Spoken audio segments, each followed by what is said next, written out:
It is a problem that certainly can be seen all across Kentuckiana, sprayed on businesses and road signs, and anything else deemed a fitting canvas to graffiti vandals. I always say to myself, how did they get up there?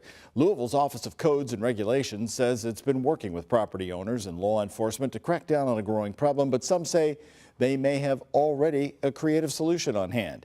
WHAS 11's Dennis Ting looks deeper into the frustrating and costly issue of graffiti, how much it's costing all of you, and what can be done to bring it to an end. Sprayed onto buildings, under overpasses, on signs, and the trains that pass through Louisville, it's hard to miss it. Letters, words, and sometimes random streaks. It's an eyesore. To TJ Swan, this is the wall to his business, but to others, the gray facade is a blank canvas to showcase their work to the traffic driving by on Interstate 65. It's not what we asked for. It's not what we want. This is what Swan, the general manager of Roto-Rooter Louisville, saw one morning coming into work. 50 feet of his building, tagged in colorful spray paint. The vandals' tools left at the scene.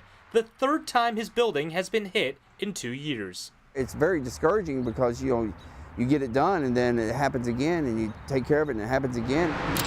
There are the locked gates, the warning signs, and even the cameras which caught the vandal at work, but none of it seems to be a deterrent. I mean, they had to plan it. It's not something, it's a spur-of-the-moment thing. Swan isn't the only person who's been hit by graffiti vandals, and it's a problem that appears to be getting worse. The Department of Codes and Regulations says the number of citations written to people with graffiti on their property through August this year has already surpassed all the cases in 2016, with 1,091. And those are just the reported cases, with Josh White, the executive director of the Louisville Graffiti Abatement Coalition, saying the actual number of graffiti instances in the metro area could be in the 6 figures. If you want to end graffiti in the city, you have to remove it within 2 days. Now, it's not going to happen overnight because it's going to take us a while to catch up, probably about 4 years. The Graffiti Abatement Coalition says there are 3 things they look at in determining whether something is considered graffiti or not. The first is whether or not there's permission. There's places for that. The side of my building's not. The second, is this subject matter appropriate?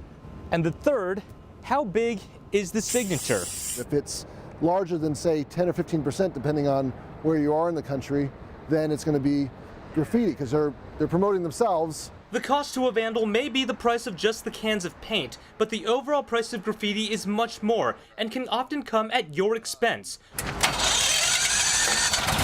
According to the 2017-2018 budget, the Department of Codes and Regulations has budgeted $190,000 to get rid of graffiti. In the first 2/3 of this year, the Kentucky Transportation Cabinet has spent almost 39,000 taxpayer dollars in the 5th District, removing graffiti from the interstate system, but says it doesn't remove it from signs unless the lettering is obscured or there are obscene words or symbols. Once you put one sign up and that says, hey, everyone, it's okay to do graffiti here because this hasn't been taken down.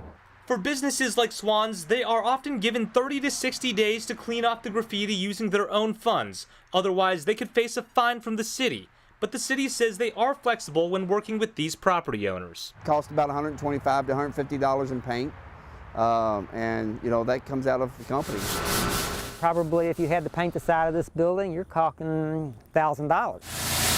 It's going to take the whole community to just kind of join in and collaboratively attack this particular problem. But an answer could be out there, possibly in plain view on the corner of Clay and Finzer. One wall of Mark Hillerich's business, Automotion, has been hit over and over again by vandals. It just keeps coming back. When they paint over it, they've got a nice new canvas to work with. But just around the corner, night and day. A mural painted 8 months earlier, and since it's gone up, nothing. If you've got something nice on the wall, usually they won't tag it. I think it's a mutual respect from artist to artist. It's just as simple as that. Erin Reed with Louisville Visual Arts says part of her mission is to encourage more mural art like this, which she says is a proven deterrent and helps add character to a neighborhood. It seems that, making that initial investment to create a mural and a formalized artwork as a preventative measure for future vandalism, to me it seems a no-brainer. I've offered my whole building, if they want to put a mural on my building, I'll pay for the paint. It's a costly nuisance at best, at worst a gateway to more dangerous aspects of urban blight, but there is one thing everyone can agree on. To bring it to an end will take teamwork, resources, and some creativity. Dennis Tang, WHAS 11 News.